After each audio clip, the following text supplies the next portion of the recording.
Okay, now this is all about completing the square, and then there's i's. Find the value of c that creates a perfect square trinomial, then factor it. Okay, this problem, okay, there's two sides to it. You have to use your b divided by 2 to the second to find a c value.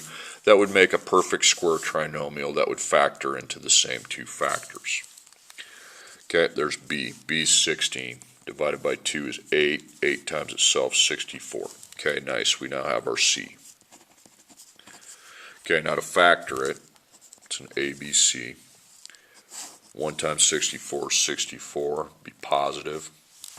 So the factors have to add to positive 16, so they will match as positives. Look at the board, 64 is 8 times 8, that adds to 16. That always works when you use b divided by 2 to the second to get your c. Okay, a is 1, forget it. It's always 1 when you do that. X plus 8 plus 8, because if it's not a 1, you got to do something, as you're going to see on a problem. X plus 8 to the second. Okay, rewrite the following quadratic equation in vertex form. Okay, basically it's taking it from an ABC to an AHK. That's what you're doing. But this little thing I'm using, b divided by 2 squared followed by a factoring, is how to do that. Okay, first off, you need to make a parentheses and kick out the plus 15. See how I'm grouping those? Then I always want to put 1x squared. Now, is that what I have up here? It is. So I can go ahead and put minus 10x. Then I got to find my c value there. A new c. 15 ain't it. So b, negative 10, you can drop the negative if you have to square it. 10 divided by 2 is 5. 5 to the second is 25. Because a negative 5 to the second is still 25. Now, you don't just bring that in without going to the other side. Okay, we brought in a 25 here, so I put plus 25. Now, is 25 multiplied by anything outside there? No, it's not, so it's just 25. So I subtract 25 from 15. Okay, second step's factoring the inside into two parentheses. 1 times 25 is 25, positive. It has to add to negative 10. So it's got to be a negative by a negative, and it's 5 and 5. Okay, cancel the 1. You're like, well, what if it's not a 1? Well, it has to be a 1, okay, to run this process. Minus 5, minus 5. 15 minus 25 is minus 10. Okay, so x minus 5 quantity squared minus 10. There you have it. And if you want to test whether that's right, you can pick like a random number for x, put 2 in for this equation, put 2 in for that equation, and if you get the same result, it's right. Okay, number 3, the fun one. Just keep it together. Rewrite the following equations in vertex form.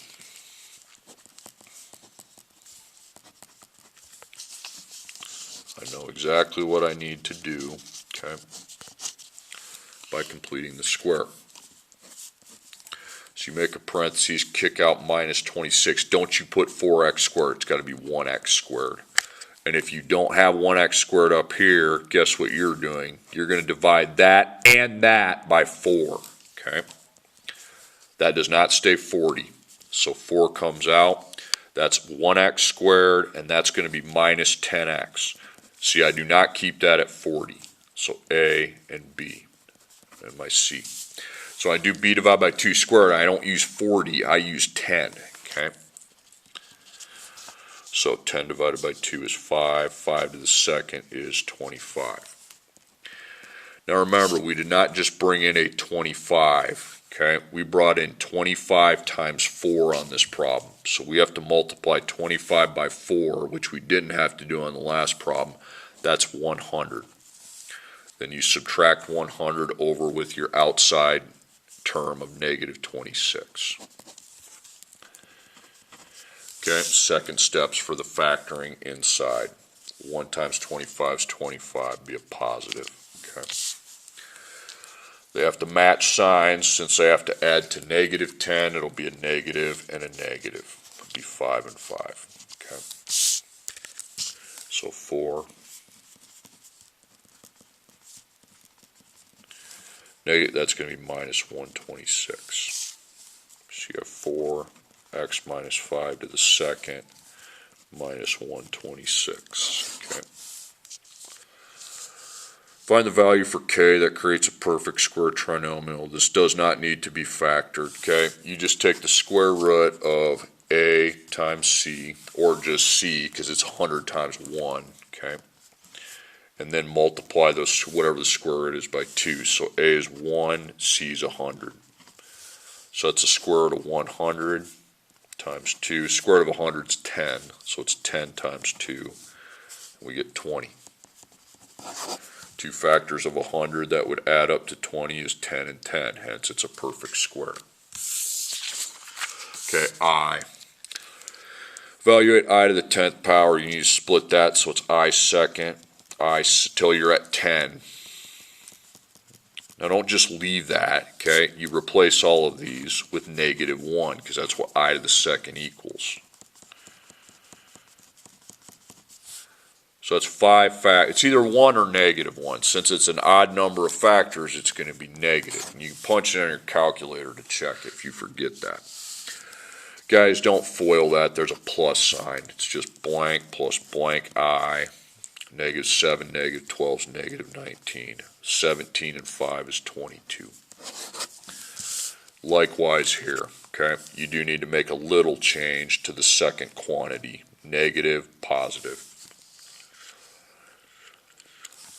Now it's actually the same problem. 18, negative 25 is negative 7. Negative 4, positive 7 is 3. This is a foil, unfortunately. Okay. So you count the terms. You got 2 and 2. So that's foil. 2 by 2 multiplications of foil. So 3 times 2, if it's 2 by 3, it'd be 6 factors. 4 by 4 is 16. I would never do that to you, but okay. 3 times negative 7i, 12i times 2, and 12i times negative 7i. So that's 6, that's simplified. Negative 21i simplified. 24i simplified. Negative 84i to the second, not simplified because the variable I to the second equals negative 1. Then it's 84. Now it's simplified. You should not ever have I squared at the end of an I operation. 6 and 84 make 90. Negative 21 and 24 add up to 3. Okay.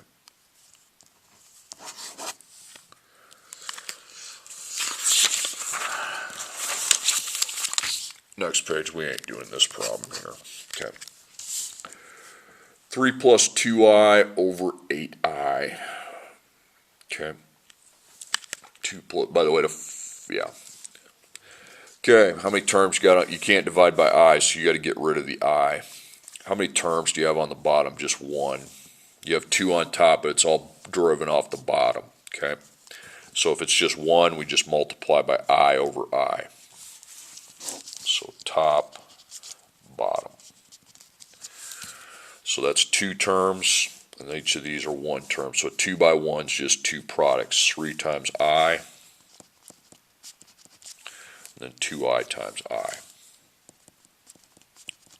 3i simplified. 2i to the second, never simplified. 2 times negative 1, negative 2. Now we're good. So on top of the fraction, you're going to have negative 2 plus 3i. I don't care how it's written. 8i times I. So that's 8i to the second. That's never simplified. That's 8 times negative 1, and that's negative 8. Okay, and I really don't like negatives on bottom, so I just reverse everything. Do you have to do that? No, but 2 divided by 8 is a decimal. You can leave it 2 over 8. If you want to write 1/4, that's fine too. That's a decimal, and that can't even be reduced, so there you have it. If you want to write that as 1/4, you can. Probably better that way. Okay, I'm not going to dock you. 7 minus 3i, 2 plus 8i. Now, you can't divide if there's an I, so we apply the conjugate method. Now in the conjugate method, you leave the constant. The I is the only one that changes, okay? So it's 2 minus 8i. The 2 doesn't go out. In the conjugate method, only the term with the thing I'm trying to get rid of, okay, is what we need to switch to its opposite, okay? Then top, same thing. These have to be exactly the same, this and this. Okay, now top, bottom. So it's a 2 by 2 on both of them. FOIL, 7 times 2, 7 times negative 8i, negative 3i times 2, negative 3i times negative 8i. So it's 14, negative 56i, negative 6i, and that's going to be 24i to the second. 24 times negative 1 is negative 24. I'm going to go down here, okay. 14 negative 24 is negative 10. And then negative 62i. Bottom, 2 times 2. 2 times negative 8i. 8i times 2. And 8i times negative 8i. So that equals 4. That equals negative 16i. That equals positive 16i, which is a good thing. That's negative 64i to the second. So that's negative 64 times negative 1, and that's 64. 4 and 64 add up to 68. The i's in the middle cancel. They add to 0. Now you can divide, but if it's negative, that's a decimal. You could reduce the fraction, be negative 5 over 34. I don't really care. And that's a decimal. You could reduce that to 31 over 34 if you wanted to. Not getting any extra points or lose any. Okay, number 8, we're back to quadratic equations. But I think something different, so I think in the same terms. A, C's, you get A's on one side, C's on the other. Okay, that's going to be 96. Then we divide by negative 2. Remember, you got to divide before you apply the square root. Okay, when you put a square root over a negative, you need to poke the I out. Okay. So it's kind of the same thing. I'm thinking same way. 48's not up on the board. If I divide it by the perfect square of 16, I get 3. And you're like, you could do 4 too. No, it's got to be by the highest possible. So it's 4 square root of 3, and the i's got to be in between. So 4i square root of 3, and then the same thing followed by a negative. Okay, number 9, 2x to the second power plus 3x plus 7 equals 0. So there's 2 solutions here. Okay. And this time it's an ABC. So you're equal to 0. That's a good thing. So B is 3, 4, A is 2, C is 7. 3 times itself is 9. 4 times 2 times 7 is 56. 9 minus 56 is going to be negative 47. So you have to poke the I out. And when you poke the I out, I don't want to see a decimal. Okay, I really don't. You want to see if you can simplify the radical, the square root. Now, 47 doesn't really divide by anything that's up on my board. It could be 1, but you can do 1 if you want. 1 and 47 be 1i squared of 47. Or you can just simplify that. That ain't your answer. You got to put that into the quadratic formula, just like you do when it's an irrational decimal.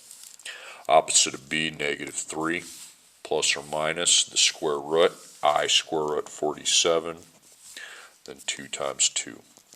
That'd be 4. Now you can't add now, okay? You just leave it.